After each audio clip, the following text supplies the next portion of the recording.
Welcome to the Chelsea Fans Channel. After a pulsating match against Porto in the European Cup, we are through to the next round. We're going to take you through the pros and cons of all of the possible opposition to see who we would most like to face. First up, we have Paris Saint-Germain. It's very difficult to think of a pro reason to be playing them. Aside from a lovely trip to Paris, we've been there a few times recently, we haven't had fantastic results, and they're good. They would have probably topped any other group that they were in. So not too many pros on this one, I'm afraid. The cons. Well, this list feels pretty endless. Ibrahimovic, the fact that we've played them so recently and they knocked us out, and generally the fact that they are just an incredibly good team. We would go into this certainly as underdogs, and they are, without a doubt, best avoided. No PSG, please. Next up, PSV Eindhoven. Now this is one that I'm very, very keen on. We would have a lovely trip to Holland, which would be fantastic, and I would fancy our chances, particularly at home. I think we could get a good lead and we'll be okay. The cons with PSV. We do need to be careful. They've only lost once in their domestic league this season, and they knocked out Manchester United. On that logic alone, they've got to be all right, haven't they? Think about where we are in the league and think about where United are. Benfica. Now, I'd be quite up for Benfica. I think that it would be a very, very good trip. We would have a lovely trip to Portugal. We've been there once this season already. We went to Porto and had a brilliant time, and I think that we would win the game. I think that Chelsea would probably be favourites in this tie. So I wouldn't mind this one coming off. And also, Mourinho is definitely capable of outthinking Benfica.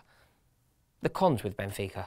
They are very, very quick. We'd have to be very careful with them on the counter-attack. And if the game came back to Stamford Bridge and we needed a result, us pushing forward could be very dangerous. So we do have to be careful, but I think Benfica would be okay. And we have some fantastic memories. Our road to Munich involved a trip to Benfica.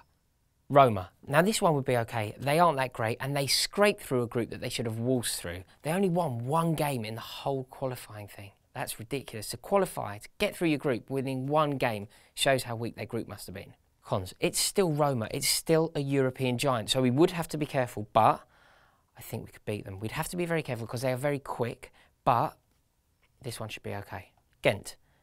They're minnows of the Champions League. I think we would be okay. We would go into this as huge favourites, and this really is the dream tie. However, they've only lost one game all season, and they saw off Lyon and Valencia from their group. We have to take anyone seriously who can do that. Juventus. Now, they're not the force they were. They're struggling in Serie A. I think they're only 5th, and Manchester City managed to finish above them. Now, we know what they're like in Europe, don't we? 3-pin plug. However, they have vast European experience and, 2 words, Paul Pogba.